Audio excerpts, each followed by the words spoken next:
Boa noite para todos. Estou agora de volta, estamos de volta ao BC, com o Janela ao BC, e eu estou me revezando semanalmente com a Paula Lima e Mano Góes, grandes e queridos amigos. O ano passado foi muito importante o trabalho que conseguimos por meio da Janela ao BC. A gente conseguiu trabalhar muito em prol de artistas que naquele terror daquele começo de pandemia, a gente não sabia o que estava acontecendo, e foram muitos, conseguimos ajudar a vários artistas. E a gente quer continuar com essa vibração boa, sabendo que os tempos vão melhorar, tendo a certeza que vão melhorar. E a cada semana, eu, Paula Lima e Mano Góes apresentamos um artista ou artistas. Hoje, particularmente, a semana de um modo geral foi uma semana muito triste, de muitas perdas familiares, perdas, tanta gente sofrendo aí com os efeitos da Covid. Mas hoje foi um dia difícil para a classe artística, principalmente, para os amantes da música popular brasileira, porque nós perdemos dois grandes nomes, pessoas importantes na música popular. Eu poderia dizer muita coisa por mim mesmo, mas eu vou... Deixa eu olhar o volume aqui. Mas achei melhor ler um texto que eu li no Instagram do Maurício Gouveia, que é um crítico de música, sério, que gosta de música, uma pessoa importante para todos nós artistas. Um texto muito objetivo, muito tocante, que é o seguinte: a música brasileira triste com as partidas de Nelson Sargento e de Seu Shaibe. Nomes fundamentais em suas contribuições particulares para a nossa cultura. Da beleza orgânica dos sambas de Nelson às produções únicas de Shaibe em seu estúdio bemol, que os amantes e colecionadores do disco conhecem tão bem. Maurício Gouveia. Eu me sinto muito tocado porque o de Seu Shaibe foi a pessoa que me ensinou a trabalhar e lidar com a música. Eu aprendi tudo sobre gravação, sobre técnicas de gravação, sobre tolerância no estúdio. Tudo que eu sei, tudo que eu coloco em prática tem a marca do Disseu Shaibe. Então, eu queria começar falando disso, e eu sei que o Disseu já está na nossa história, como o Nelson Sargento, que todos conhecem. Mas hoje é um dia especial também, porque eu vou conversar com amigos importantes na música, amigos muito importantes, que é o Alan Wallace, do Eminence, e o André Cabello, um artista, um gentleman, ambos. Eu vou tentar localizá-los para a gente bater um papo bem descontraído e sobre música e sobre a cena rock, heavy, metal. Deixa eu dar uma olhadinha aqui.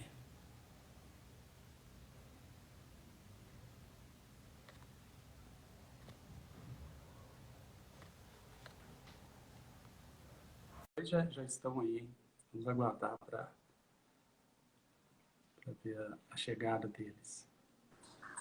Opa! Opa! Fala comigo, Geraldo. Boa noite a todos. Fala, André. E aí, Alan? Tudo certo? Bom, Geraldo? Muito bom. Tudo tranquilo. Vocês melhor ainda, né? Gente, bom demais. Eu não consigo chamar o André Cabello de André, então desculpe, eu vou chamar de Cabelo. Eu também, cara. Eu falei André aqui por educação.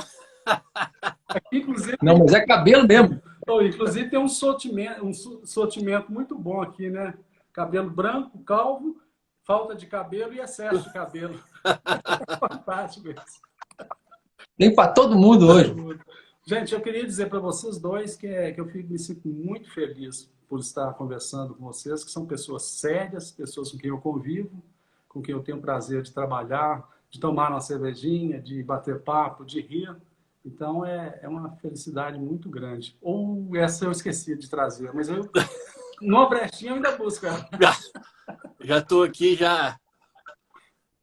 É isso aí. Eu queria começar com o Alan Wallace perguntando, e a mesma pergunta para o Cabelo. Pandemia e trabalho, como é que foi, Alan, essa história? Desde o começo, como é que está sendo? Como é que você está enxergando isso? Queria que você falasse um pouco. Bom, primeiramente, boa noite. Obrigado pelo convite, Geraldo, e ao BC aí, muito obrigado. E meus sentimentos também, pelo seu, né? Pois é. Pessoa muito bacana, uma perda, né? Irreparável, né? Para a música, principalmente aqui, para Belo Horizonte, né?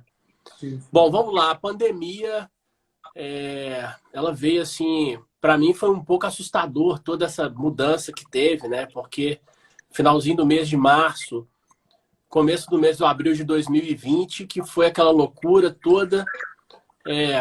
Fechei estúdio, todo mundo recluso, gente conhecida contaminando, gente conhecida morrendo. Naquela época, já começando já a pandemia, assim, arrebentando tudo. Particularmente com a banda, com o Eminence, nós perdemos 2 turnês, uma turnê na América do Norte, uma turnê europeia. Na verdade, a gente perdeu tudo. E aí a gente falou, pô, nós temos que recomeçar de alguma forma, né? E se a gente ficar parado, sem produzir no momento de pandemia, nós vamos ser esquecidos, né? Então, nós nos readaptamos, né, para fazer a produção remota e estamos aí. E Cabelo, e com você, como é que foi a história? Acho que, boa noite aí, pessoal. Acho que é impossível começar essa conversa sem render homenagens ao nosso queridíssimo Dirceu Shape, igual você já fez aí no começo, professor de todos nós, né? É o cara que mostrou que esse caminho era possível lá atrás, né? E muita gente seguiu esse caminho aí. Então, para a família dele aí, os 2 filhos queridíssimos, amigos nossos aí, um grande abraço e força nesse momento aí. Bom, o que o Alan falou é o que acho que, né, pegou todo mundo assim de uma forma assustadora, porque a gente não tinha experiência de como lidar, principalmente no nosso setor que depende de aglomeração, né, que depende de gente, que depende de estar junto, né. Então foi um processo difícil. Eu fechei o estúdio aqui durante os 4 primeiros meses para cliente, fiquei trabalhando só em processo de finalização, coisa que não dependia de ter o cliente presente, né? E aí a sorte é que eu tinha um volume de trabalho para poder fazer nesse sentido, de fazer a mixagem, edições, essas coisas. E aí deu um tempo para a gente pensar, né, no que fazer, né?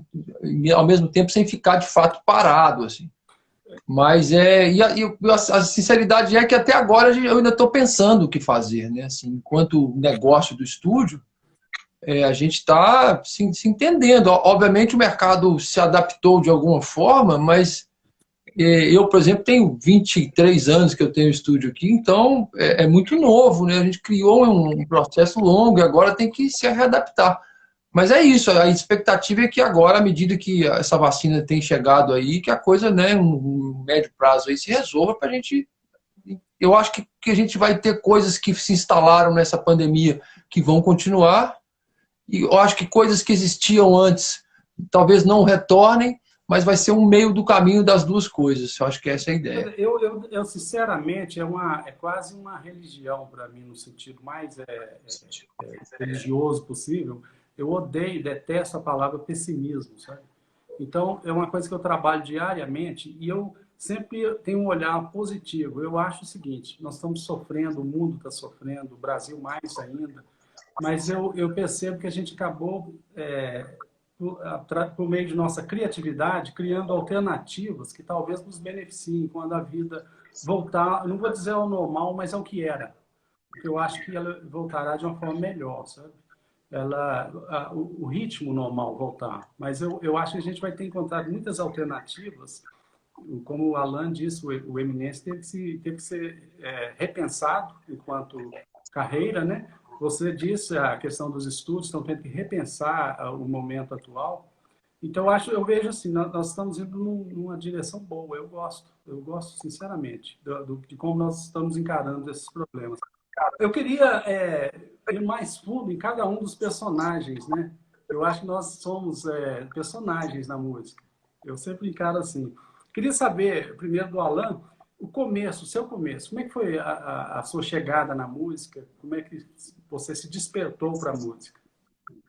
Boa pergunta. Eu sou do Rio de Janeiro, né? Eu não sou daqui de Belo Horizonte, eu nasci no Rio de Janeiro. E fiquei no Rio até meus 5, 6 anos de idade. E os meus tios, nós morávamos em Copacabana, num apartamento onde moravam 10 pessoas, comigo 11. E aí a galera escutava muito Black Sabbath, Led Zeppelin, e assim, eu cresci ouvindo isso. Então, assim, quando eu vim pra cá, eu sentia falta daquela música, né? Aí meus tios vinham me visitar e colocavam sempre rock, e aí foi o meu começo, foi assim, foi basicamente isso, através da minha família, que eu escutei o bom e velho rock and roll, e me despertou isso, me despertou Mas o interesse pela instrumento, guitarra. a guitarra, como é que você chegou na guitarra? Eu sou curioso. Então, a guitarra foi uma coisa muito doida, porque eu gostava de Michael Jackson. E aí eu escutei aquela música Beat It, e tinha um solo de guitarra que me chamou muito a atenção, e era o Ed Van Halen. E depois disso, acabou. Não tem volta mais não. Eu vejo coincidências aí que eu estava lendo, embora eu desconheça muito, eu estava lendo sobre as bandas, principalmente, né? E o Van Halen, o Black Sabbath, tem a ver com você também, né, Cabelo? Na sua história, no seu desenvolvimento. Tem. Mas fala primeiro como é que foi o comecinho. Eu acho... meu primeiro contato com música mesmo foi em 1976. Eu tinha essa idade também do Alan, que ele citou aí, 5 para 6 anos de idade. E meu pai comprou um som, aquele som, tinha picape, cassete e o receiver, né? E meus irmãos tinham um disco, meus irmãos tinham um disco, eu sou o mais novo da minha família, são 5 irmãos, eu sou o mais novo. E meus irmãos, por serem da década de 60 ali, tinham muitos discos de rock, né, daquela época. E tinha um disco do John Lennon, eu não esqueço disso. Foi a primeira coisa que eu escutei de música, assim, né, não vou dizer que seja rock, mas já era uma coisa mais pro lado, assim. E eu gostei demais, mas a coisa que eu mais escutei mesmo foi Hey Conniff. Opa! Que era... legal, meu pai tinha... Meu pai tinha isso, ele adorava essas big bands, essas coisas, e eu escutei muito aquilo nessa idade. Eu aprendi a mexer, gravava, fazia coletâneas na fita cassete. Com 7 anos de idade, eu já fazia minhas próprias coletâneas na fita cassete. E aí, quando foi em 83 para 84, eu já tinha meus 13 para 14 anos, a minha irmã resolveu aprender a tocar violão, e aí eu fiquei ali de lado, meio que tentando entender o que estava acontecendo. Ela desistiu de tocar depois de 1 ano e pouco, mais ou menos, e eu encarei o violãozinho velho dela que ficou lá e aí foi. Logo em seguida veio o Rock in Rio. O que você tocava na época no violão? 14 bis, eu adorava. É ótimo. Porque tinha meio rock já ali, né? Já tinha uma coisa meio rock no 14 bis. Mas eu não tinha contato com a música pesada mesmo. Eu fui ter contato com a música pesada em 83 para 84, na verdade, que foi quando começou. Eu já escutava, assim, já conhecia Led Zeppelin, de Pop, mas não era um fã. Né? Até o próprio Black Sabbath mesmo. Meu irmão tinha aquele disco volume 4. Assim. Mas eu não era fã, assim. Mas quando veio o Rock in Rio 85, a mídia toda trouxe o metal para o Brasil. Né? Claro. Aí foi assim, passava no Globo, passava... Aí eu me envolvi mesmo, porque foi quando eu comecei a tocar guitarra mesmo, foi isso, 84, que eu comecei a tocar guitarra mesmo. Pois é, eu ia perguntar a respeito disso. Continua, depois o Alan retoma. Como é que você chegou, então, ao gênero? Depois dessa audição, o que é que te cativou, te puxou para essa coisa mais pesada e no meio de Van Halen? Eu acho que aí tem muita coisa a ver com Belo Horizonte, sabe? Sim. Porque Belo Horizonte, nessa época, já tinha a gravadora Cogumelo, já tinha bandas de metal acontecendo aqui. A cena de metal já estava... Quando eu entrei nesse mercado de música pesada, vamos dizer assim, já existia uma cena forte em Belo Horizonte. Né? Então, eu acho que isso me chamou a atenção, até por causa do comportamento social mesmo, né? Assim, da galera do metal. Eu acho que eu me identifiquei com isso, com essa rebeldia que tinha, aquele negócio todo. A gente estava vivendo aí no final de ditadura, então... Isso tudo, acho que conspirou pro rock pesado me atrair pro lado dele, assim, né? Claro. E eu acho que a gente tem aquela coisa da juventude, a rebeldia mesmo da juventude, né? E eu me identifiquei muito com a imagem, com a estética do metal, aquela coisa de cabelo grande, roupa toda cheia de pet. Aquilo ali, eu falei, pô, isso é bem legal, eu vou me envolver com essa turma aí. E você, Alan? E assim foi. Como é que foi, Alan, com você? Comigo foi mais ou menos na mesma onda do cabelo aí. Mas lá em Belo Horizonte? Em Belo Horizonte, aqui em BH. E a gente ia para Cogumelo e tudo mais, mas quando eu escutei a banda que chama Slayer pela primeira vez, minha vida mudou, cara. Aí eu fiquei fervoroso na música pesada. Pois é, conta para todos que estão nos assistindo, porque a gente sabe o que é Cogumelo, o que era, o que foi se transformando. Conta um pouquinho da Cogumelo e esse movimento que rolou nessa época. Então, a Cogumelo foi a primeira gravadora de heavy metal que teve aqui, né? E, no entanto, foi a gravadora que lançou o Sepultura. E a gente fazia uns encontros, toda sexta-feira, a gente chamava a Hora do Capeta. Porque tinha a loja Cogumelo, não é isso? Perdão, não entendi? Tinha a loja Cogumelo, não é isso? A loja Cogumelo, sim, lá na Augusto de Lima. Então, a gente fazia esses encontros lá. E tinha também, não só a Cogumelo na época, o Cabelo lembra também, tinha o Wikibel. Lembra, Cabelo? Wikibel. Gonçalves Dias. Gonçalves Dias. Não, na Bahia. Da Bahia. Isso. Bahia com Gonçalves Dias ali, né?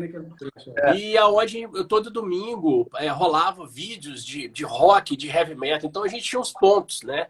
Onde que a galera se encontrava. Então era no centro da cidade, ali na loja da Cogumelo, e a gente também ia aos domingos no Iquibel, e tinha o Pop Pastel também, que era para tomar uma sexta-feira à noite. Juntava a galera que ia para tomar uma lá, na Savassi. Eu me lembro. Fantástico. O primeiro grupo que você, de acordo com o conhecimento de vocês de heavy metal, foi Sepultura em Belo Horizonte? Ou já havia outros nessa época? Já havia? Tinha antes, tinha outras bandas, mas assim, que teve relevância mesmo, né? Foi o Sepultura, né, Cabelo? Eu acho que o Sagrado Inferno foi uma das primeiras bandas que teve aqui. Sagrado Inferno, isso mesmo. Porque Overdose, exato. né? O Overdose também é bem de antes.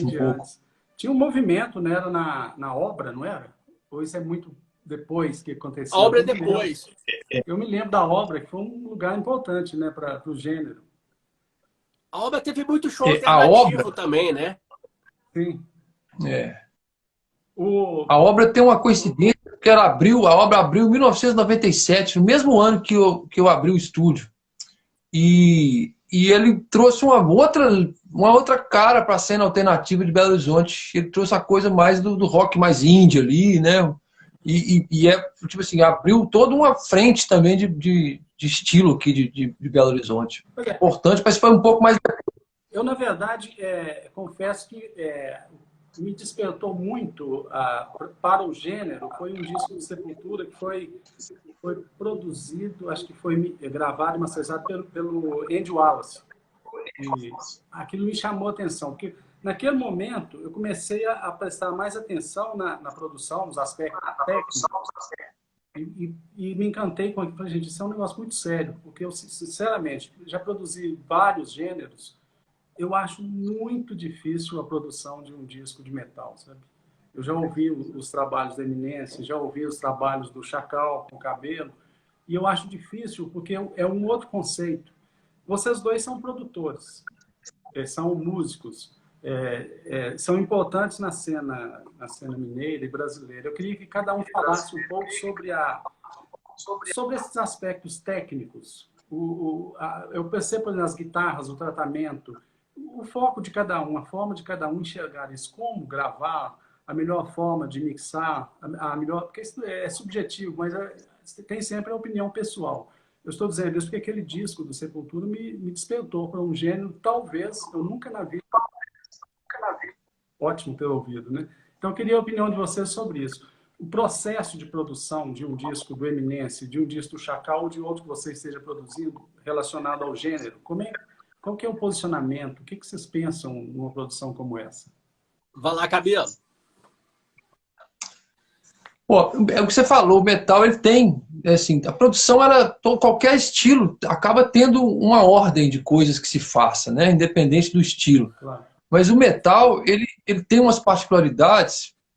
Primeiro que eu acho que é fundamental, quem está produzindo o disco, o técnico que está gravando, assim, todas as pessoas envolvidas no processo produtivo, eu acho super importante conhecer do que está sendo feito. É diferente de outros estilos. Exatamente. Não que o técnico, o produtor não tenha que conhecer os outros estilos, mas o metal um pouco mais, porque a estética é muito diferente dos outros estilos, né? Eu comparo muito o metal ao samba. Sim. É muito específico. Se você não conhece samba, é difícil você produzir um disco de samba, né? Então, e o metal tem essa coisa da referência, né? Tem muitos grupos de metal, a maioria deles, inclusive, os que lançaram o estilo, a maioria deles ainda estão nativos ainda, né? Então a gente tem essa referência constante da sonoridade, do timbre de guitarra, daquela coisa da pressão do som, né? Que envolve um conhecimento artístico, musical do que se está fazendo, mas principalmente técnico, porque os conceitos técnicos para você poder tirar um som com excesso de distorção, excesso de volume, é tudo no limite. Você não tem né? Então, para você conseguir um resultado nisso aí, não é o mesmo que você se aplica a um disco de pop ou MPB. Né? Então, acho que o metal ele exige esse conhecimento mais específico do estilo, né? Pois é, agora o Alan vai falar sobre o que ele pensa, mas aproveitando o seu gancho aí, você acha que houve uma perda com a questão do analógico para o digital? Porque o que eu percebo, aquela coisa da saturação da gravação na bateria, numa Studer, por exemplo, de 2 polegadas e tudo, você acha que houve uma perda ou a gente já compensou isso aí? Eu acho que o André teve com probleminha de internet. Congelou. Aí você responde para nós enquanto ele tenta voltar lá. Bom, respondo sim. Eu acho que o som analógico ele é perfeito para o heavy metal. E com essa transformação para o digital, a gente teve uma perda, sim. Mas hoje em dia, se você parar para analisar, todo mundo escuta. Você gasta horas e horas de estúdio, usa os melhores conversores, grava no analógico, faz tudo lindo. Aí a pessoa vai e escuta a música no telefone celular, em 2 alto-falantes. E tipo assim, todo o trabalho que você teve de timbrar, de fazer, é um som só, né? Para qualquer, né? Vira uma coisa só. Então, assim, a não ser quem for escutar um som melhor, né? Ó, o Cabelo voltou. Vai lá, Cabelo. Pode responder aí. Não, pode falar, eu perdi. Eu perdi o fio da minha. Eu estava perguntando para você, e o Alan respondeu o seguinte, se com essa transição do analógico para o digital, se não houve uma grande perda, por causa daquela saturação que você conseguia, por exemplo, na bateria, num Studer, exemplo, né? E perguntando se a gente alcançou isso, aquela perda, se é que houve. Queria que você falasse, então, Cabelo. No começo da transição do analógico para o digital, realmente a coisa se perdeu um pouco ali, né? Porque tanto a tecnologia digital estava iniciando, quanto os profissionais que lidam com a tecnologia também estavam aprendendo a tirar o som. Você pega o rolo, é uma tecnologia que já tinha 50 anos que as pessoas estavam desenvolvendo, né? E de repente, ali no meio dos anos 90, a coisa vira para digital, todo mundo, tanto os produtores, os técnicos, tiveram que achar a sonoridade. Agora, hoje, eu acho que tem um casamento muito bom dos dois estilos, né? O analógico e o digital. Eu acho que chegou-se a um equilíbrio onde o digital tem um som bem legal e você consegue associar etapas analógicas no processo. Então, eu acho que hoje não tem tanta diferença mais assim. Eu diria que existe uma diferença, mas ela não é negativa, é muito mais um sabor diferente. Os dois são bons, mas tem características um pouco diferentes. Mas não tem tanto aquele degrau igual quando começou com os primeiros gravadores, aqueles ADATs, por exemplo. É um som frio, né? É o sync das máquinas. Já matava a gente do coração. 3 máquinas, mais de 3. Tá dois. Era um estresse, você gravava um take de uma música e ficava 2 horas sincando o negócio. Depois melhorava. No começo era terrível. Era terrível. Agora hoje não, acho que hoje está bem equilibrado. Assim, o mercado já absorveu bem o digital, a indústria digital desenvolveu bastante, né? Tem que pensar isso. A gente está falando de 20, quase 30 anos de desenvolvimento do mercado tecnológico em cima dessa plataforma digital. Então, acho que já está num lugar bom. Há 2 coisas que eu penso às vezes. Será que a gente se adapta também à sonoridade? Porque a gente tem esse poder de adaptação, né? Será que a gente se adapta? E o Alan falou uma coisa que me preocupa muito, e eu queria saber a sua opinião também, dos dois até. Eu me lembro que estava mixando um disco solo de violão de nylon, aquele tocado com som limpinho, tudo com cabelo. Falei, cabelo, vamos deixar ele um pouquinho mais grave, vamos deixar pesar um pouquinho, porque eu percebi que 90% do público escutava esses discos ou em computador ou em celular. Então, assim, não existia uma referência de frequências que você... Igual a gente sentava, eu na minha casa sentava, botava o disco, ouvia baixinho, ouvia em médio volume, alto volume, mas com grave, com médio, com agudo. Onde vai dar isso agora, hein? Porque o som de vocês, por exemplo, eu acho impossível ouvir o som do Eminence, o som do Chacal, escutar ele no celular, por exemplo. Por melhor que seja o celular e tudo. Como é que vocês veem essa questão? Alan? Fala, Cabelo. Ó, eu acho, cara, o que você falou é um dos maiores dilemas da nossa vida em termos de tanto técnico quanto musical, porque as pessoas hoje, eu não vou dizer isso de forma negativa não, mas as pessoas têm preguiça de escutar música hoje da forma como que ela é feita para ser escutada. É muito prático você dar um play no seu telefone e ouvir, né? Assim, não tem dificuldade nenhuma nisso. Quando muito, você coloca um fone, né? Pois aí já está bom demais. Quando a pessoa coloca um fone, já está excelente, assim. Porque a maioria das pessoas ouve no próprio telefone. Então, isso gera um desafio muito grande, tanto da parte musical quanto técnica, porque você tem que fazer a coisa soar bem. Uma vez que o mercado assume isso como sendo uma referência, a gente tem que se adaptar, é o que você falou, a gente tem que se acostumar. Isso não dá para eu poder brigar contra um mercado gigantesco de telefone celular e falar, não, minha música só vai soar bem em 2 caixas de som com grave, né? Eu vou ser expulso do mercado, assim, desse jeito, né? Então eu tenho que me adaptar a isso. Mas é um dilema, é um paradoxo até, porque a gente fica naquela de achar os mínimos detalhes da mixagem para depois ninguém ouvir. Então, assim, vale a pena ou não vale a pena, né? Mas eu acho que isso, de uma certa forma, cria um desafio também, né, para a gente. E desafio tem sempre um ponto de vista bom, porque a gente acaba evoluindo na condição para poder superar ele, né?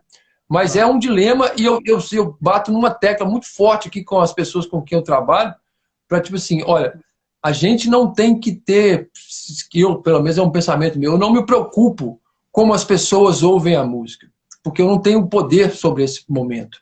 O que eu me preocupo é no momento que eu estou concebendo ela aqui dentro, fazendo a mixagem. Essa hora é a hora que eu me permita ser o mais preciso que eu puder ser, né? Para garantir para aquele 1% que seja de pessoas que ainda têm o cuidado de ouvir de uma forma... Né? Essas pessoas eu tenho que pensar nelas, porque elas é que são a referência, né? Então eu penso assim, mas é um desafio muito grande assim, hoje. E você, Alan, como é que você enxerga isso aí? Eu concordo com o Cabelo, assim, gênero, número e grau, isso aí é o que realmente acontece. Mas eu, assim, eu sou meio, tipo assim, lambendo a cria, falando assim, toscamente, que quando eu vou fazer uma mixagem, eu procuro, assim, fazer o melhor dessa mixagem para ela soar bem em qualquer telefone celular, ou no carro, onde for, mas ela tem que soar bem. Assim, claro, que quando a maioria das pessoas escutam no celular e falam, pô, escutei sua música, eu pergunto, aí você escutou aonde? Ah, escutei na caixinha do meu computador. Eu falo, porra, velho. Tipo, né, você quebrou a perna, né? Porque você nem tem um cuidado de ouvir pelo menos o som do carro, ou ter um fone, né? Um fone com um pouco de qualidade, né? Mas infelizmente... Você lembra nos grandes estúdios, todos os estúdios onde eu já trabalhei, com certeza vocês, sempre tinha aquela referênciazinha na época da rádio AM, né? Sim. O cara botava aquele sonzinho agudo, aquele sonzinho sem qualidade, para você ter uma ideia. E o cara que não pode ter um bom equipamento de som, que era normal as pessoas terem em casa, né? O cara que tem o microsystem lá, não sei o quê, como é que ele vai escutar essa música? É importante, você está falando, eu acho muito relevante, assim, e o que o Cabelo diz, nós temos que fazer, entre aspas, em termos de qualidade, para nós, né? A gente tem que contar a nossa verdade ali, para que a música possa atender a 1%, como o Cabelo disse. Sim. E tem uma onda que eu vejo também, que isso aí até voltando um pouco naquela questão do digital, que você levantou agora há pouco, hoje também a gente consegue ter muito mais controle do processo técnico de produção musical, que eu falo, né? Não artístico, mas técnico. Que acaba que fica mais seguro de que a coisa vai funcionar nas multiplataformas, assim, né? Claro. É diferente, nessa época que você citou dos grandes estúdios, realmente tinha uma distância muito grande entre um disco soar bem no estúdio e soar bem fora do estúdio. Hoje tem muito mais condições, né, de fazer isso. Uma boa mixagem dentro do estúdio já garante um pouco a coisa funcionar Pode ser o celular que tá tocando aí. Opa, caiu aí.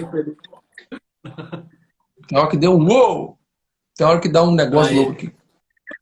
Aproveitando esse embalo, eu queria falar da questão do rock, do heavy e do metal. Porque eu sempre achei assim, que para quem nunca entrou, eu falo por mim, depois que eu ouvi o disco, gente, eu tenho que estudar, eu tenho que saber, não precisa de eu produzir, eu nunca produzi um disco, mas eu tenho que conhecer. Eu sei que rola um certo preconceito contra o gênero. Eu vou contar uma historinha rápida para vocês vão entender. O Cabelo acho que conhece a história. Eu tomei um táxi uma vez com um violão, né? E o cara do táxi, um cara apático, assim, dirigindo, de repente ele me perguntou assim, isso aí é o quê? Uma guitarra? Eu falei assim, não, um violão. Aí ele olhou para mim, pelo retrovisor, e falou, cuidado, a música é só para louvar a Deus. O rock, então, distância. Aí na hora eu lembrei do Cabelo de você. Eu falei, vocês estão fodidos, então, né? Se o tipo rock isso. é isso na cabeça dele, o que vai ser do Cabelo e do Alan e de outros, né? Eu queria que vocês falassem um pouco sobre isso. E eu percebo também que o público é muito fiel. O público de vocês é fiel, é fantástico. Eu queria que vocês falassem um pouco sobre esse aspecto da música que vocês fazem. Por favor. Assim, eu acho que antes, né? Eu acho, não sei se o Cabelo concorda comigo, há 10, 15 anos atrás era mais complicado do que hoje. Hoje ainda tem uma certa discriminação de algum nicho, de algumas pessoas com relação à música pesada, ao heavy metal, mas eu acho assim, a minoria. Eu acho que cada dia mais a música pesada está tendo mais acesso, novas bandas estão surgindo, né? Novas maneiras de gravar, novas maneiras de interagir com o público. E o Rock in Rio é uma prova disso, que por exemplo, no dia do Rock in Rio que mais enche é o dia do metal. Então, Fantástico isso. não é isso? Isso é uma coisa maravilhosa, né, para a nossa realidade aqui.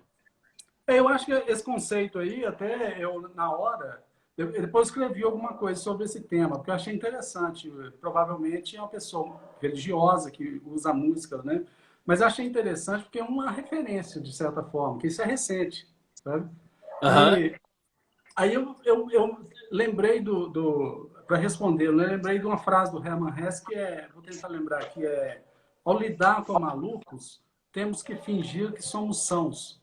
Então, achei ótimo ter lembrado dessa frase e comecei a conversar com ele. Depois ele me explicou o fator que não vem ao caso a gente entrar em detalhes aqui.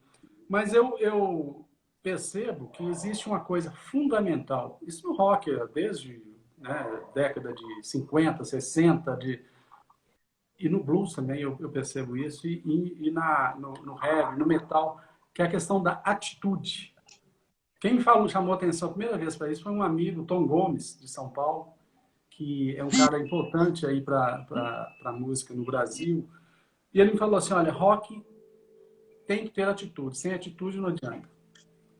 Eu queria que vocês falassem qual é essa atitude, porque eu vejo vocês vivem um dia a dia diferente, assim, a forma de interagir com as pessoas, o jeito de pensar as coisas.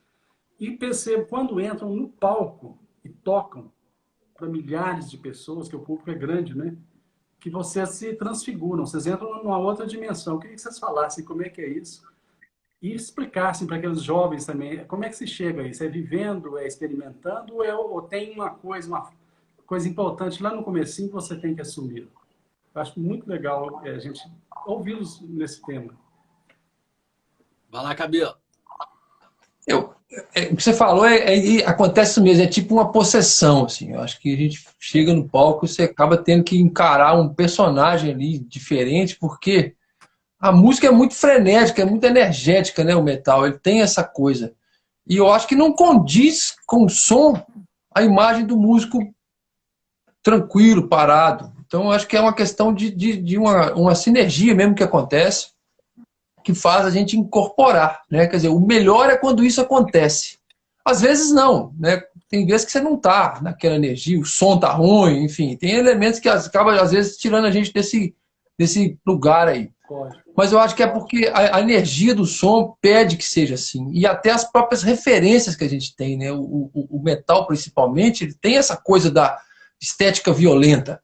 apesar de não ser violento, propriamente dito, a gente tem, o Alan vai concordar comigo aí, a gente faz show de metal em cada lugar mais absurdo, que não tem nenhum segurança, nem nada, e a coisa flui completamente bem, assim, sacou? A gente até fica assim, pô, mas não é possível. Eu já fui tocar na Baixada Fluminense, no Rio de Janeiro, que é um lugar extremamente conhecido por ter altos índices de violência, shows assim com 600, 700 pessoas num lugar que cabe 200, sem nenhum segurança, não acontecer nada, né? Então, e as pessoas se extravasam ali, quem não conhece, olha aquilo ali, acha que estão matando lá embaixo, né?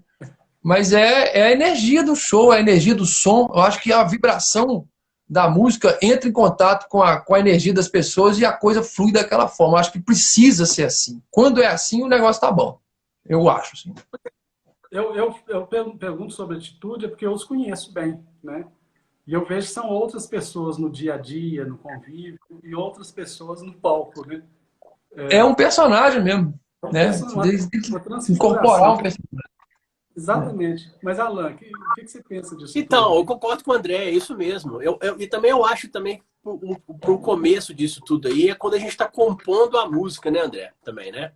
Quando a gente compõe essa música, a gente fala, não, essa parte aqui tem que ser mais agressiva. Não, essa outra tem que ser mais agressiva ainda e a outra mais agressiva do que as outras, entendeu?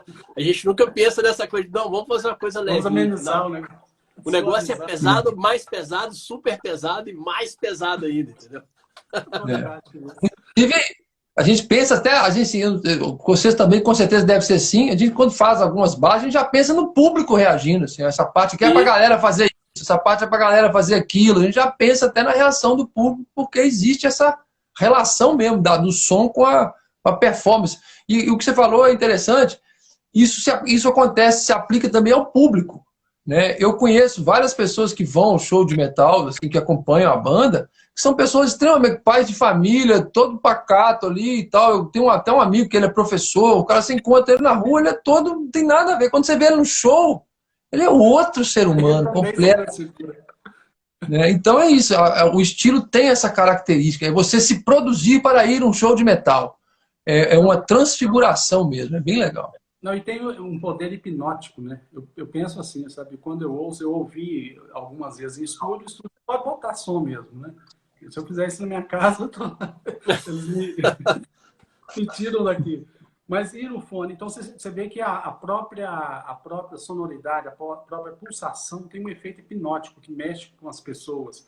E aí, eu chego num tema que eu tenho muita curiosidade, nunca conversei com vocês a respeito disso.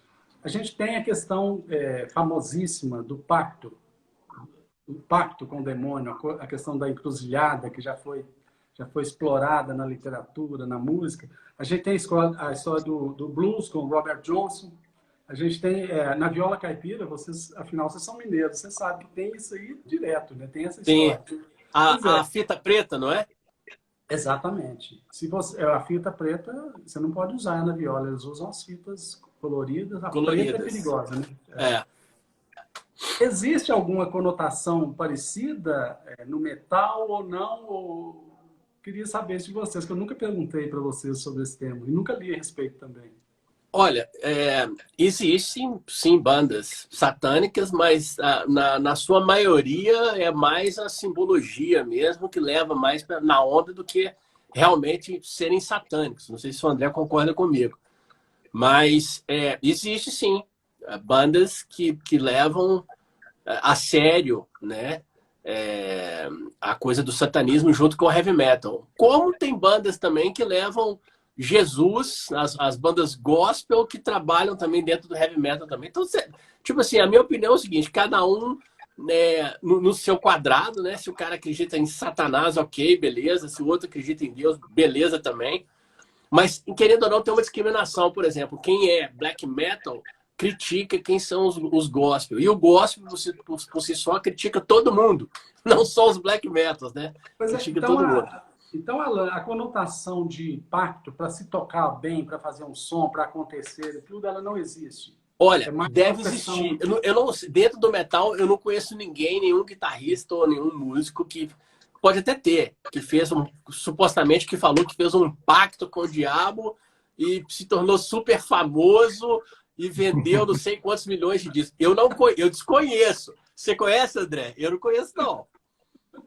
Não, se existe, ele não contou para ninguém, né? Ele tá guardando segredo. Você não vai contar, né? Se existe, porque eu desconheço. Mas eu acho também que, eu acho muito que essa questão, falando dessa coisa, a estética do metal sempre propõe esse tipo de pensamento, porque sempre tem essa coisa da imagem do mal, a imagem satânica, a imagem, né? As capas de discos, as maquiagens de algumas bandas de black metal, tudo faz a gente pensar por esse lado. E eu acredito até que é um dos únicos estilos que permite isso, né? Você não pode fazer um disco de pop e colocar um demônio na capa, porque você não vai atingir. Então isso acaba que esse estilo permite a gente usar essa imaginação, essa estética do mal, vamos dizer assim. Eu acho que o metal ele se apropria muito mais da estética do que propriamente da mensagem, né? Então, como o Alan falou, existem bandas que de fato se envolvem, né, num nível mais fundo nessa coisa da religião e tal. Tanto para o lado A, tanto para o lado preto quanto para o lado branco, né? Assim, tanto white metal e black metal, né? Tem os dois lados. Mas eu acho que a maioria se apropria mesmo da estética, porque ela é uma estética que chama atenção, né? Que tem a ver com a sonoridade, que é aquela coisa da agressividade e tal. Então, as capas de discos, principalmente as que mais chocam as pessoas, são essas. Quanto mais satânico for, mais chama atenção, né? Mas eu acho que no fundo, não existe de fato uma relação assim mesmo. Eu acho também que tem a questão de uma certa irreverência. Eu vejo no caso do meu filho, quando eu mostro para ele algo assim muito bom, muito puro, ele fala, não é chato demais. Eu falo, mas por que é chato? Eu gosto das coisas do mal e tudo. Então você vê que é um negócio que tem a ver com essa coisa da irreverência, do perceber a possibilidade de abrir a porta, melhor, de chutar a porta, ao invés de abrir a porta, né? Chutar a porta, isso mesmo. Eu me lembro, isso mesmo. Me lembro muito do seu pai, seu Silvio, a gente batendo papos, porque eu sou mineiro do interior, né? Então eu adoro ficar batendo papo, conversando, e eu conversava longamente com ele. E eu tenho uma grande curiosidade, quando ele passava, o seu estúdio era embaixo da casa, na verdade, né? Embaixo do quarto dele, né? Então. Era embaixo do quarto dele. Ele era caracterizado por gênero, né? A primeira vez que eu fui produzir lá, eu fiquei desesperado, eu não enxergava direito as coisas, né? Porque ele era todo planejado. Assim. E seu pai, como é que ele ouvia a música? Ele comentava alguma coisa? Meu pai, a relação dele com a música que eu tocava na época era assim, vocês vão bater caixa hoje? Ele falava assim, para ele era bater caixa. Ele tipo assim, a definição do que eu tocava para ele era caixa, era assim, que no sentido assim de barulho, né? Tipo, não era uma música, né? Mas ele, assim, não só ele, mas toda a minha família. Eu sou o único que se envolveu na minha família assim mais próxima com música pesada, né? Então não tenho um contato com nenhum outro parente meu que tenha se envolvido com isso. Mas todos com quem eu convivo sempre olharam isso de uma forma muito natural, né? A minha mãe, logo no início, quando eu comecei, nem vou dizer que eu tinha banda ainda, mas lá no início dos anos 80, como eu comentei aqui, eu comecei a usar roupas com pet, essas coisas com imagens, assim, e minha mãe era muito religiosa. Ela ficou um pouco preocupada, mas muito mais por causa da estética do que... Opa! Oi? Tem hora que o negócio some aqui. Voltou aí? Por causa da estética, né? Aí ela ficava um pouco preocupada, mas eu escutava Iron Maiden em casa e ela não achava ruim o estilo, não. Mas também nunca se envolvia, assim, de falar, pô, né? Era uma visão meio, isso é coisa de menino, sabe? Assim, tinha essa coisa de... Mas meu pai curtia, meu pai gostava. Ele uma vez falou comigo um negócio que eu não esqueci. Ele falou que eu tinha muito orgulho de você, né? Ele falou assim, olha, é meu filho, eu pensei que não ia dar em nada. Quando ele resolveu a música, está fazendo muito sucesso. Eu achei isso fantástico, ele falando a posição dele. Exatamente. Tem uma pessoa que, desculpa que eu não acompanhei, que vão passando os inscritos, que pediu para explicar melhor sobre o white music. Eu acho que foi uma coisa mais uma simbologia que você criou entre a white e a black, mas você pode falar um pouquinho para ele, por favor, para ela? O que existe, tem uma vertente do metal que é conhecida como... O metal tem várias vertentes, né? Você tem black metal, death metal, thrash metal, speed metal, tem assim, pode colocar nome aí que tem muitos, na verdade. E o black metal, ele é o que, falando dessa referência satânica, as bandas de black metal são as que mais se identificam com esse lado satânico. E aí eu acho que em contraponto a isso, os músicos evangélicos que também gostam do estilo de metal lançaram bandas de white metal, mas em contraponto ao black metal, entendeu? Então, assim, não tem a ver nada com a cor em si. É mais um oposto, vamos dizer assim, né? É o É oposto, né? mais O white metal é o oposto do black metal no sentido. escuro com É, tipo obscuro com exatamente. iluminado, alguma coisa assim. Exatamente. É como se fosse o Yin Yang. Exato. É essa a conotação, né? Alan, e você tem um estúdio, você produz muito, você trabalha muito. Fala para mim do estúdio, como é que surgiu a ideia, o que que você... Cada pessoa que resolve ter um estúdio, ela pensa o estúdio de uma forma, né? Tem os valores pessoais, porque o seu estúdio atende as pessoas, mas o objetivo dele não é este, né? Eu queria que você falasse disso para mim, sobre Então, estúdio, o sobre... começo do estúdio foi basicamente a gente ter um local de ensaio da banda, né?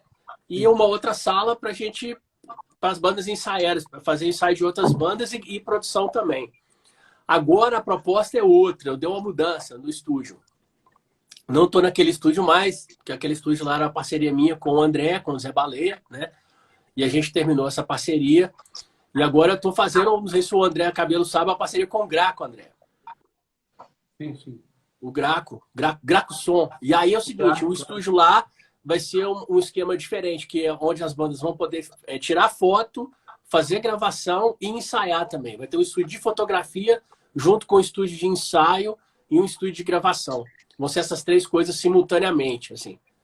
E aí aberto para outras bandas, para Aberto para outras bandas, estilos diferentes e tudo mais. Vai ter até um espaço lá que a gente vai colocar um sub para a galera do hip hop também, porque a maioria dos estúdios de rock, assim, é uma coisa que eu aprendi. O André já deve saber melhor do que eu aí também. Porque se a gente coloca só os amplificadores e tudo bem, a galera do hip hop não consegue ensaiar. Eles querem o gravão lá mesmo. Porque precisa do grave, precisa daquela porrada sim. na cara. E aí eu falei, pô, vamos colocar e a gente vai colocar isso também. É verdade, tem que ter esse sub aí. Tem que ter. Eu quero falar de uns temas aí mais relacionados ao Alan e à banda Eminência, ao Cabelo e Chacal, mas eu queria primeiro, eu sei que vocês são pessoas que conhecem e respeitam muito as questões do direito autoral. Sempre participaram de campanhas importantes aí, em momentos difíceis dos artistas perante a política, né, de direito autoral, ações de políticos tentando desmoronar, na verdade, essa estrutura que foi criada com a gestão coletiva. Eu queria... Fala para mim, Alan, o seu posicionamento com relação aos direitos autorais, como é que você enxerga isso, a importância que você vê ou não? Eu queria que você falasse um pouco sobre essa... Você que participou tanto de algumas ações. Então, eu acho assim, que o direito autoral é de extrema importância, né? E ainda dentro dentro do metal, né? Dentro da galera do heavy metal, a galera não dá muita importância para os direitos autorais, né? A maioria, né, por si só. Não sei se o André também acha isso, mas eu vejo várias bandas que simplesmente querem gravar e querem colocar a música na internet e não estão preocupados com o registro da música, não estão preocupados quem é o produtor fonográfico, direitos do ISRC. Eu acho assim de extrema importância, porque é uma obra, é a sua cria que você está colocando ali. Não é simplesmente fazer um filho e colocar ele na rua, né? E eu acho que a maioria das pessoas pensam assim, não, tem que pôr, eu tenho que divulgar, eu tenho que pôr essa obra, mas não preocupa com esse lado que é super importante do recolhimento dos direitos conexos, né? Do direito autoral e, assim, eu acho isso de extrema importância. O David Byrne falou uma coisa no artigo que eu achei fantástico, que o jovem, principalmente, artista, ele não imagina, porque a visão é outra. O cara muitas vezes está buscando acontecer, né? E ele não imagina que isso poderá ser o sustento dele no futuro, na velhice e tudo. O direito autoral, quer dizer, muito antigo o assunto, né? A matéria é antiga e eu acho que está evoluindo. Eu sinceramente, baseado no olhar positivo que eu falei no início que eu tenho, eu acho que está evoluindo muito. E pode ser um negócio muito bom para os artistas, mas a gente precisa dessa consciência que você falou, porque é fundamental você ser dono da sua obra, né? Eu acho fundamental você ter consciência do que é o ISRC, que vai te assegurar uma série de coisas, você respeitar o cara que produziu o seu disco, tem o nome do produtor, tem o nome do produtor fonográfico, eu acho que é fundamental. Eu queria ouvir o Cabelo sobre esse tema também, que é relevante, muito importante. Eu concordo com o Alan, acho que é isso, assim, eu acho que existe uma questão na música, acima de outras profissões, que eu acho que é o músico, de uma forma geral, ele tem uma felicidade muito grande em produzir música, é uma coisa muito prazerosa, então ele não consegue encarar isso, às vezes, como um trabalho, né? A gente acaba sendo iludido por esse prazer que a gente tem de fazer a música e acaba tirando um pouco do valor comercial que existe na coisa. Então a gente, muitas vezes, não pensa, até essa sua citação do David Byrne, não pensa no futuro, né? Não pensa que isso é um produto, que isso é um trabalho, que isso gera renda, né? Então a coisa fica muito nesse âmbito emocional aí e não cobra, né, o valor, o real direito que tem. Mas eu concordo com você, Geraldo, que eu acho que a cada dia que passa, e eu posso dizer isso até mais falando do metal, eu te falo isso porque como eu gravo muito disco de metal aqui, alguns anos atrás, esse assunto de direito autoral e SRC, essas coisas, bandas de metal nenhuma falava sobre isso. Nem se eu muitas vezes falava, gente, procura a OBC, procura as associações, você tem que, né, dando uns toques assim, ou então aquela pergunta que eu sempre faço assim, quando está acabando a mixagem, você já tem o SRC? Aí a pessoa, hã? O quê? Aí eu dou uma certa explicadinha ali para o cara entender do que se trata e o porquê que tem que ter. Então hoje eu vejo que tem mais interesse, né, já. Ainda assim pequeno, mas já é um início que você vê que as pessoas já pelo menos sabem do que se trata. E eu acho que muito disso vem dessas campanhas, vem da própria internet que fala isso, né? A UBC tem um papel forte nisso aí que a gente vê. Não estou falando isso porque é você, porque é a UBC associada, não. Porque eu vejo, de fato, as campanhas que vocês fazem e elas são realmente focadas nesse assunto, porque é um produto, é um trabalho e ele precisa ser valorizado. Se a gente não se valoriza, as pessoas que usam disso estão ganhando a grana. As rádios, as TVs, os sites que divulgam a música, alguém está ganhando, né? Então a gente tem que se apropriar desse direito aí. Então acho super importante e vejo, como você disse, assim, eu acho que o caminho é de melhora nesse aspecto aí.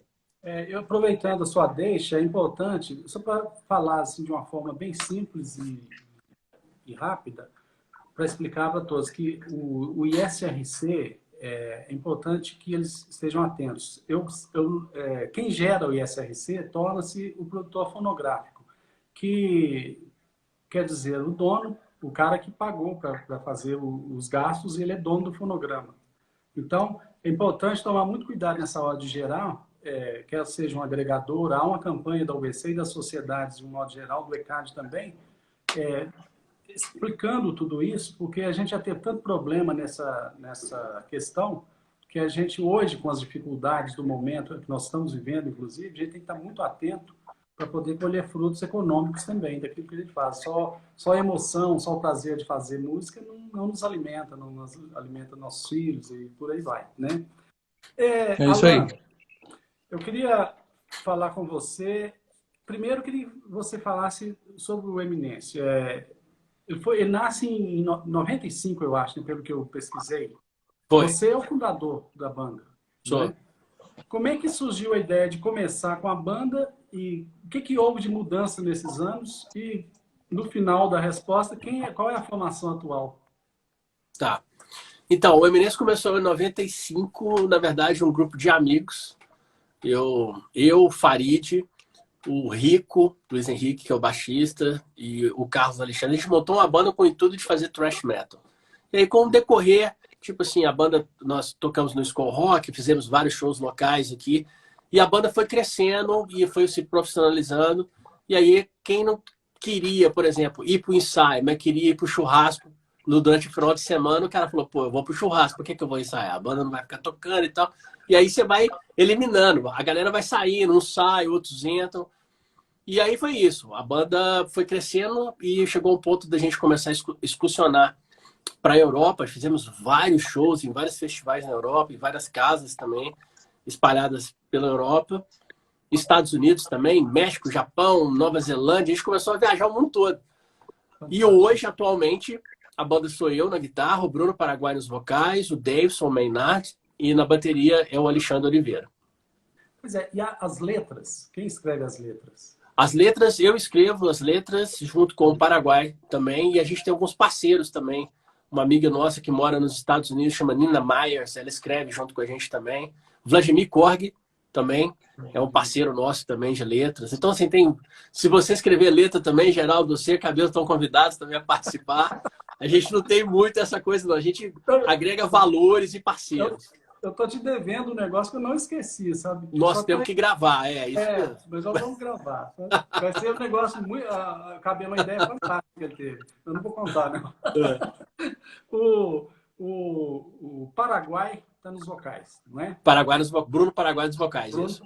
Bruno Paraguai. Me encanta a forma de cantar, e eu tenho a deles cantarem, de todos os cantores das bandas, e a dele cantar, eu acho difícil, aquilo tecnicamente deve ser difícil, né? Você pode falar um pouquinho dessa, como é que se chega àquela forma de cantar? Porque aquilo ali para garganta, se você não tiver um preparo técnico, deve ser um... Eu vou te falar uma coisa, se eu der um berro aqui, eu fico uma semana sem falar nada. Pois é. Então, como é que consegue? Eu não sei como é que o Cabelo consegue, o Paraguai consegue, o Vladimir consegue. Eu não tenho a mínima ideia, cara. Como que é para manter isso aí? Como é que é, então, o Cabelo? Conta aí pra gente. Ó, eu me tornei vocalista agora do Chacal, vai fazer 2 anos e meio agora que eu assumi o vocal, né? Eu já havia sido vocalista antes de entrar pro Chacal, quando tinha uma outra banda.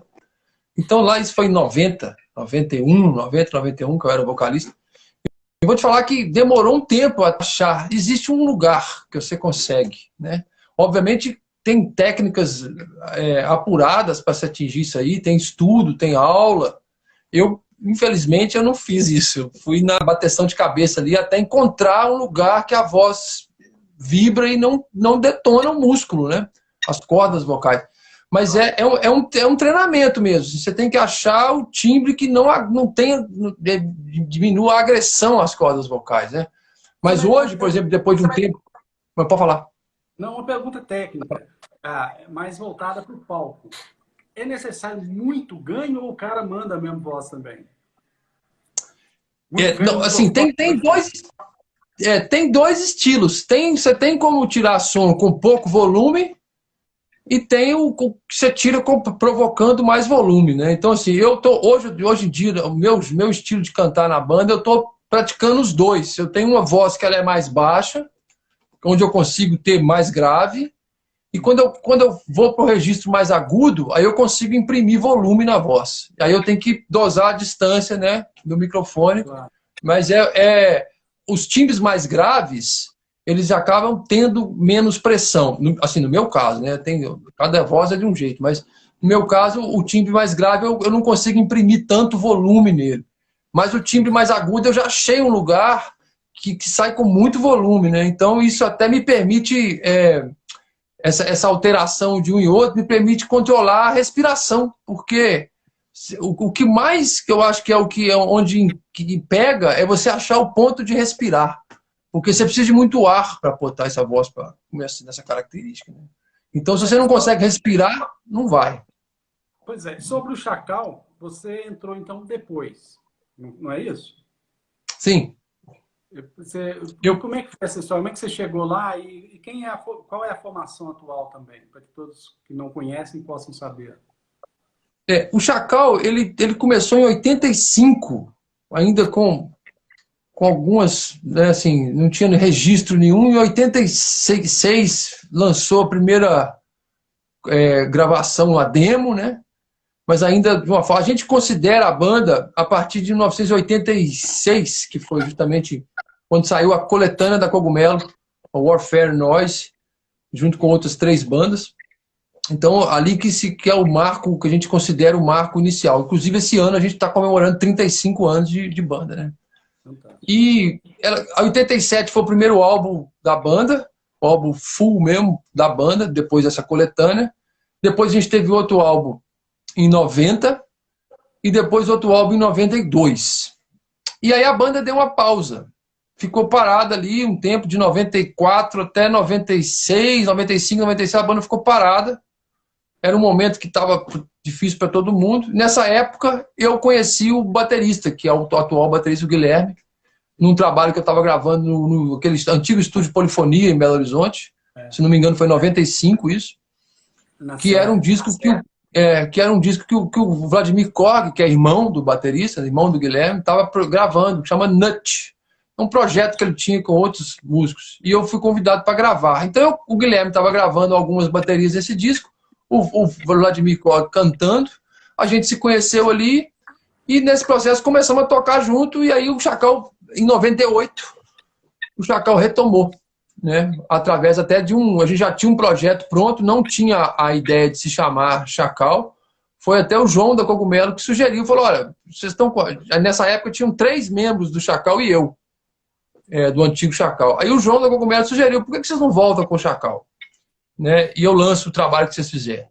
Aí a gente falou, pô, legal, vamos embora. Aí em 1998 a gente começou a compor, quando foi em 2001 a gente tinha um disco pronto, né? Que foi o retorno da banda, que a gente até relançou ele agora, a Cogumelo relançou ele agora com a versão remasterizada, que é o Deadland. Então a minha história no Chacal começou em 98, com esse retorno, né? E aí as coisas aconteceram, tivemos mudanças nesse processo aí, porque é muito difícil, a verdade é que é um estilo, eu até, assim, eu aproveitar esse momento aqui que a gente não se encontra muito, o Alan é uma referência de produção de metal, o Eminence. É uma banda que consegue fazer a coisa funcionar, e eu vejo a dedicação dele, né, que eu por estar nesse mercado, eu sei o quão difícil é você se sustentar, fazer turnês e divulgação e material. É um trabalho árduo, porque o mercado não é tão favorável quanto a gente imagina, né? E isso às vezes faz muita gente desistir. As formações mudam muito, o Alan sabe disso, muita gente entra, sai por causa disso, você não tem como se manter no estilo. Não dá para você fazer show toda sexta-feira igual outros estilos, que você faz um barzinho, que você faz um festival. Não dá, o metal é muito restrito nessa coisa. A monetização do metal é muito difícil para a gente aqui. Então, o Eminence tem uma abertura muito, muito grande, e eu vejo que ele trabalha muito e é difícil. Então, assim, é uma referência para a gente de produção, o Eminence. É importante bandas igual a Eminence para mostrar que existe um caminho real de monetização do trabalho, né? Você se sustentar. Obrigado. Que é isso, estamos juntos. E a gente, por isso, né? Por isso a coisa foi mudando as formações, porque eu não posso continuar, eu tenho que fazer aquilo, eu tenho que fazer o outro.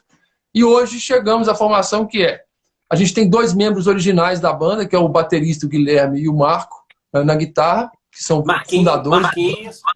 Marquinhos, que é o fundador, são os 2 fundadores. Eu estou no vocal e guitarra, assumi o vocal em 2018, né? E estamos agora com a participação do Anderson Vaca, que já é um cara que toca em algumas bandas aqui pela cidade, já tem uma pegada legal de metal aí. E estamos produzindo agora, estamos em fase de gravação do nosso álbum, que vai comemorar esses 35 anos aí. Pois e esses álbuns, os anteriores, eles estão, eu dei uma pesquisada, creio que estão quase todos ou todos nas plataformas digitais, né, do Chacal, mas vocês também sempre saem uma cota em vinil também? Como é que é esse processo? No caso do Chacal, depois eu quero saber do Eminence também. Eu tenho um cliente aqui, amigo meu, que inclusive acabou de sair daqui do estúdio, o Maquele Carr, você conhece ele? E o Maquele, a gente conversa muito sobre essa coisa de disco e tal, e ele até me fala isso, e eu concordo com ele, e vejo, o metal ainda é um estilo que compra CD, compra vinil, compra camisa. São poucos estilos que esse mercado ainda gira, né? As pessoas hoje quase que consomem música só de forma stream e internet, assim. E o metal não, a gente tem uma procura grande. A gente encontra vinil nosso aí no mercado paralelo aí, usado, vendendo R$400 um disco. É uma loucura. Então, assim, existe um mercado forte. A gente relançou ano passado esse primeiro álbum em vinil. O primeiro disco que a gente fez em 87, saiu uma nova prensa dele remasterizada, que eu consegui as fitas e remasterizei. Saiu uma nova prensa dele, que já se esgotou praticamente. Né? O CD nosso agora, a gente relançou esse CD, que foi a volta da banda, que está fazendo 20 anos, já tem uma procura, está vendendo o disco físico, eu estou com uma lista de gente para despachar ele aqui. Quer dizer, então o mercado ainda existe nesse nosso setor, né? Obviamente em números mais modestos do que era antigamente, mas ainda se justifica produzir vinil, produzir camiseta, produzir CD, ainda é um mercado que atende e que cobra isso da gente. Às vezes, o Alan sabe disso, o nosso público vai no show e quer comprar as coisas, quer comprar um CD, né? Sim. Isso é bem legal. Só um instantinho, eu queria aproveitar e agradecer nosso amigo Stanley, também está... Stanley! Stanley Sound. Stanley Soares! Ele é demais. O Stanley Brother. me ensinou muita coisa também, como todos vocês, mas ele, uma hora, oportunamente, eu conto a história toda. O Augusto Pio, nosso amigo também. Augusto. Por aí. Eu não consigo enxergar todos, porque não é possível, né? Eu queria agradecer a todos que estão nos acompanhando. Alan, e com relação à Eminência, a questão do vinil, do CD, das plataformas, como é que é isso? Então, a gente... o André falou uma coisa que é legal, que a galera do metal realmente consome mesmo vinil, consome CD, mas por incrível que pareça, o nosso público, a galera é mais do digital. Tipo assim, a gente tem um esquema, nós vamos fazer agora, vamos lançar o Dark Echoes em CD, não em vinil. Sim. Mas tem tipo assim, a gente fez uma pesquisa e assim, a faixa etária da galera que está escutando o Eminência é dos 25 aos 35 anos. Então, assim, a galera dos 35 aos 45 é a galera que compra CD, vinil e vai. E essa galera nova é a galera da playlist. Então, assim, a gente está cada vez mais adepto a não fazer muita coisa física, né? Tem um nicho do mercado, sim, a gente vai ter que suprir esse nicho, mas a tendência é a gente ir para deixar no streaming mesmo. Perfeito. Uma pessoa, inclusive o Stanley está mandando saudações aí para nós. Grandes amigos de longa data, saudade de todos. Recíproco, Stanley. Saúde! Isso aí. E alguém disse que isso aí é AD, né? Que é ensino à distância. Achei fantástico esse comentário. Adorei, porque, na verdade, é bom que todos que nos acompanham saibam que se a gente não tiver essa estrutura, vocês não tiverem essa estrutura de conhecimento por trás do que vocês apresentam lá no estádio, no palco, no teatro, é impossível você conduzir uma carreira, né? É um negócio praticamente impossível. Eu queria, Alan, falando disso, que quais são os palcos e os públicos que você ainda traz na memória, assim, que você não consegue esquecer? Obviamente, os artistas não esquecem do público, mas quais aqueles que você lembra e dá um arrepio e fala, putz, que saudade que eu tenho desses lugares? Olha, provavelmente vou voltar. eu vou falar o primeiro, que foi aqui em Belo Horizonte, na virada cultural de 2015. Foi incrível. Foram 25 mil pessoas na Praça da Estação. A gente fez um show com Tia Anastácia e com Sepultura. E foi muito legal. A China, quando a gente tocou na China também, foi uma coisa impressionante. Tinha 50 mil pessoas lá. Estava vazio, então, né? 50 mil. Foi vazio. Perto da China, né? Vazio. Não, foi muito legal, foi muito legal. E uma memória assim que eu acho assim que foi um show muito bom também foi quando nós tocamos no Woodstock, no Festival Woodstock na Polônia. Foi pra gente quando eu cheguei e vi aquele palco gigantesco, eu falei, poxa, não posso deixar de esquecer também o Rock in Rio, né? Que foi a primeira vez que nós tocamos também, foi muito legal. Eu ia te perguntar sobre o Rock in Rio, porque ali o Rock in Rio é uma referência, eu imagino, né, para as bandas. Se você se apresentar no Rock in Rio, é um acontecimento para a banda, né? Sim. Rock in Rio também foi muito bom. Como é que você estar lá nos bastidores esperando para entrar e começar aquela sonzeira? É muito doido. Assim, para te falar a verdade, eu nunca pensei que eu ia tocar nesses lugares com a banda, né? Porque quando a gente monta a banda, a gente quer ser metaleiro doidão, tomar cerveja, fazer som com os amigos e tudo mais. Aí, de repente, você está no palco do Rock in Rio, é uma honra, né? Em primeiro lugar, né? E assim, é a realização de um sonho, porque eu vi o Rock in Rio, eu vi o Sepultura tocando no Rock in Rio 92 com o Megadeth e outras bandas, e Guns N' Roses também, né? E aí, anos depois, eu vou estar no mesmo palco, no mesmo festival, tocando. É muito, muito legal isso. É uma realização de um sonho. Que bacana. Você, Cabelo? Olha, eu tenho uma referência minha de palco que ela mudou, assim, eu carrego ela como sendo a minha referência de palco. foi a abertura que em 2005 nós abrimos o show do Slayer aqui em BH. E como o Alan falou, lá no começo, lá quando e ele eu vi, o ouviu, show foi do caralho. aquela coisa, o Slayer tem uma coisa para quem é do metal. O Alan mesmo citou no começo que quando ele ouviu o Slayer lá na primeira vez, quando ele conheceu o Slayer, a vida dele mudou. O Slayer tem essa coisa, cara. O Slayer é tipo, sei lá, é difícil de descrever o que é o Slayer para quem curte metal, né? Então, quando a gente tocou aqui em Belo Horizonte, abrindo show para eles, na formação original, até então, na época, era a formação clássica do Slayer, os membros originais da banda. Eu tenho uma memória muito, muito legal, que assim, toda vez que eu lembro dela, eu até meio que dou uma congelada. Que foi um determinado momento que eu estava tocando lá, todo empolgado ali, feliz, eu olhei para o lado, o guitarrista do Slayer, o Kerry King, estava do meu lado, na lateral do palco, assim, ó. Batendo cabeça, assim. Essa imagem, ela assim, eu poderia parar de tocar ali. Tá bom. Eu falei, já tá bom. Para mim já tá ok, né? Mas eu tenho muitas memórias, principalmente nos interiores do Brasil também. Tem umas coisas muito legais que acontecem. O Alan com certeza sabe disso, já rodou muito aí.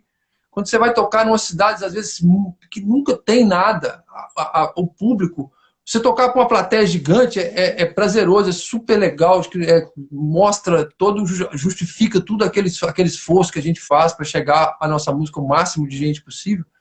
Mas é muito legal também quando você vai tocar no interior de Manaus, por exemplo, lá num bar, sacou? Que tem um povo que você fala, bicho, de onde que saiu esse povo para vir me escutar? Então, eu acho que todo público que sai de casa para te ver é super gratificante, né? Você tá ali. A realização plena é exatamente isso. É você tocar na China para 50 mil pessoas e tocar para 200 pessoas, mas com a mesma empolgação de público e de palco, né? Isso mesmo. Eu acho que a realização em qualquer nível musical e gênero musical é essa. Agora, a gente já está quase chegando ao final. Eu queria primeiro saber do Cabelo. Cabelo, você ganhou um Grammy recentemente como engenheiro. Uma salva de palmas. Uma salva de palmas. Uma salva de palmas. Com o trabalho do Toninho Horta, que ganhou o Grammy. Valeu! Né, no Belo Horizonte. Eu queria falar com você, como é que é essa experiência? O que é você receber um comunicado do Grammy, você viu lá o resultado, depois você recebe a estatueta. Eu queria te falar o que é que muda a partir disso, se é que muda. Na sua visão, não, o seu trabalho sempre foi fantástico, rigoroso tecnicamente, muito musical, porque um técnico, todos têm que concordar que é um técnico musical extremo, ademais, né, de ser músico, porque tem uma musicalidade com vários gêneros. Como é que foi essa experiência para você? É engraçado que você está falando isso aí, porque o que mudou, né? É louco, porque é como se não tivesse. Até hoje eu olho e falo, tem isso mesmo, ganhei o Grêmio. Você fica toda hora, você fica, é isso mesmo, rolou, é verdade. Porque o Grêmio, tipo assim, para nossa história, para o nosso lado da arte, que é a música, tipo, guardando as proporções, é o equivalente a você ganhar tipo um Oscar, né, cara? Tipo assim, é uma coisa que eu ouvi falar disso a minha vida inteira, como profissional, como músico, como simplesmente ouvinte de música. O Grêmio é uma coisa assim que você fala, o Grêmio existe lá, mas igual o Oscar existe, você não pensa nele enquanto sendo uma coisa que você pode atingir, né? E foi uma coisa muito inusitada, porque quando a gente estava produzindo o disco aqui no estúdio, a Gilda Horta, irmã do Toninho, que trabalha com a produção dele, né? Numa das audições que a gente estava fazendo do disco aqui, numas pré-mixes que estavam sendo feitas, ela falou assim, esse disco vai ganhar o Grammy. Ela falou. Ela cantou a pedra. A gente estava escutando a música, se não me engano, é Villekild, que é uma música que o Toninho fez para um lugar na Suécia que ele teve lá. E aí ela falou, esse disco vai ganhar o Grammy. E aí, obviamente, você está naquele momento, você fala, pô, é lógico, vai ganhar. Mas pensando, o Grêmio é uma coisa, até então, é uma coisa extremamente distante para mim, assim, mas distante ao ponto de não passar nem, né?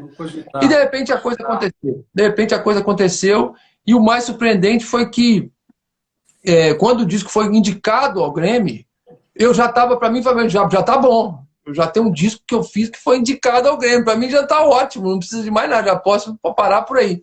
E de repente o disco ganha, não ganha numa categoria importante para a música brasileira, né, que é um disco de MPB, melhor disco de MPB, que é uma categoria que representa realmente a música brasileira. E o mais, acima de tudo, eu acho o mais legal da história do Grammy, não só do Grammy, o Grammy é um resultado, mas do disco do Toninho Horta, o que eu acho melhor de tudo é porque o Toninho é um artista internacional. O Toninho poderia ter gravado esse disco em qualquer lugar do planeta, Nova York, Japão, enfim, onde ele quisesse gravar esse disco. Ele escolheu gravar o disco em Belo Horizonte, num estúdio local, com um técnico de Belo Horizonte, sacou? O disco chama Belo Horizonte, então eu acho que esse é o verdadeiro poder desse disco, de ser um disco realmente Belo Horizonte. E eu acho que a cidade ganhou o Grammy, na verdade, né? Então eu acho que não só eu.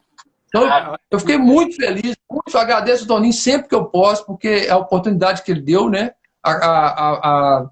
Tipo assim, ele me deu uma carta branca. Na época ele viaja muito, ele faz muito show. Esse disco foi feito durante quase 3 anos, em função dessa agenda dele ser muito complexa. E ele me delegava funções, falava, não, escolhe o take que você achar melhor aí. Por isso que ele me chamou para coproduzir o disco, porque eu tinha que tomar decisões, às vezes, no decorrer do processo, que para quando ele chegasse de uma turnê, já escutasse alguma coisa. Então, assim, foi uma confiança muito grande dele no meu trabalho. A gente não tinha até então um histórico de trabalho junto, já tínhamos feito algumas coisas, mas não um disco dele, né? E ele confiou no meu trabalho e eu acho que isso aí, pô, não tem como, né? Assim, não tem como agradecer. Foi uma coisa muito bacana. E agora a vida é essa. Eu sou o André Cabelo, metaleiro, mas eu ganhei um Grammy. Legal demais.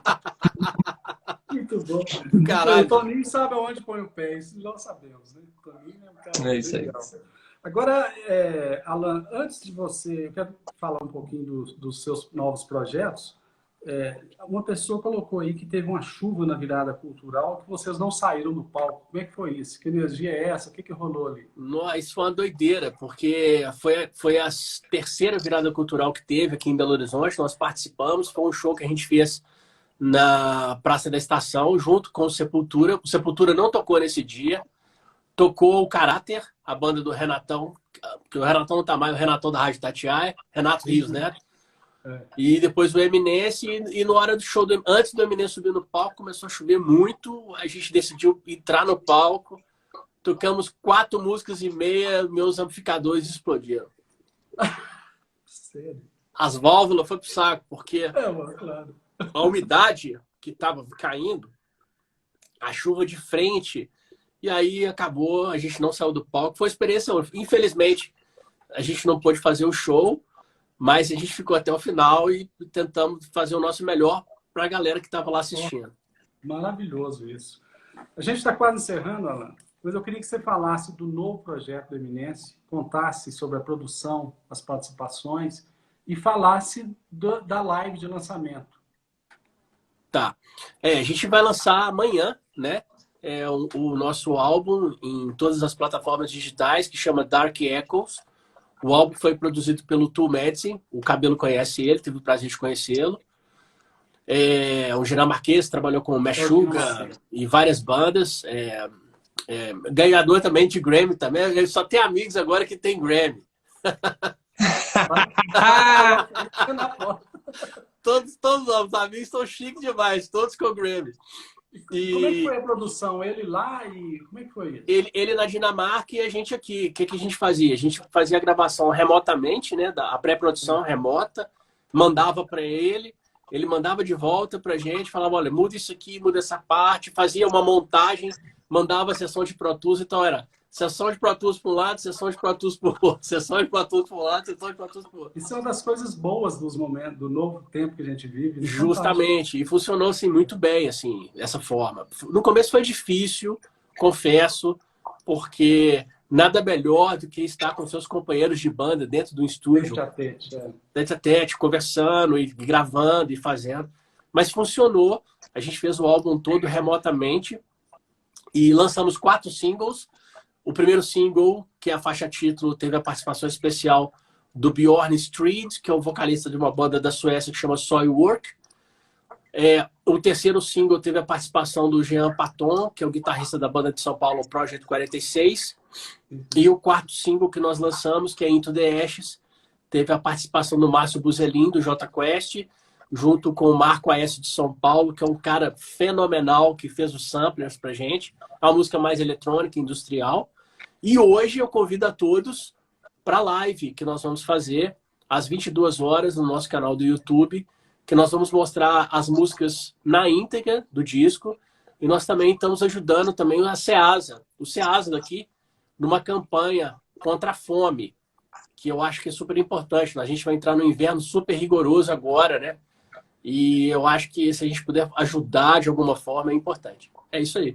Vai ser no nosso canal do YouTube, @EminenceBand no YouTube ou no Facebook, @EminenceBand. Eu adorei saber da participação do Buzelim também, porque a gente acaba que você tem um foco na pessoa tocando um gênero. Eu achei fantástico isso. Lógico, O Buzelim foi crucial, e assim, ele foi muito legal, assim, e foi um desafio para ele. Eu acho que o Buzelim me ligou, né? Eu mandei a música para ele, ele me ligou, aí eu falei, seu Buzelim, o que você achou? Pô, mas aí eu não posso ser bonzinho igual o Jota Quest, não, né? Eu falei, não. De jeito nenhum. Meu primeiro fica bonzinho, não. Esse é o primeiro ponto que a gente tem que conversar. Né? Mas eu adorei. Então vai ser hoje mesmo, quinta-feira, 27, às 22 horas. Isso, hoje, quinta-feira, dia 27, às 22 horas, no YouTube e no nosso canal do Facebook. E quem olhar também no Instagram, vai ter também, a gente vai colocar para a galera acompanhar. Todo mundo assistindo, que é fantástico. Gente, eu já conheço vocês há muitos anos, mas cada dia eu acho mais fantástico, sabe? Que é muito legal a fluidez da prosa, né? Essa coisa de a gente conversar de forma tão espontânea. E eu queria agradecer muito, muito aos dois, ao Alan, ao Wallace, pela amizade, pelos encontros regados a cerveja, muito papo de música. Muito. Agradecer ao André Cabelo, que cerveja eu sei que ele não toma, mas a prosa é sempre boa também. E em nome da UBC, dizer que foi muito importante a gente falar com vocês hoje. Eu espero encontrá-los muito em breve para a gente botar a prosa em dia pessoalmente. Valeu demais. Muito obrigado. E valeu, André. Obrigado, Geraldo. Obrigado ao BC. Valeu a todos aí que valeu, gente. Obrigado pelo convite também. aí. Obrigado. Obrigado pelo convite. Sempre que precisar bater um papo, só chamar, que é um prazer. Falar de música e falar de produção é a nossa vida. É isso aí. Obrigadão, gente. Um beijo para todos e para quem nos assiste, uma honra ter vocês. Lembrando que ela fica gravada, viu? Abração. Valeu. Valeu, gente. Um abraço. Valeu. Até mais. Até mais.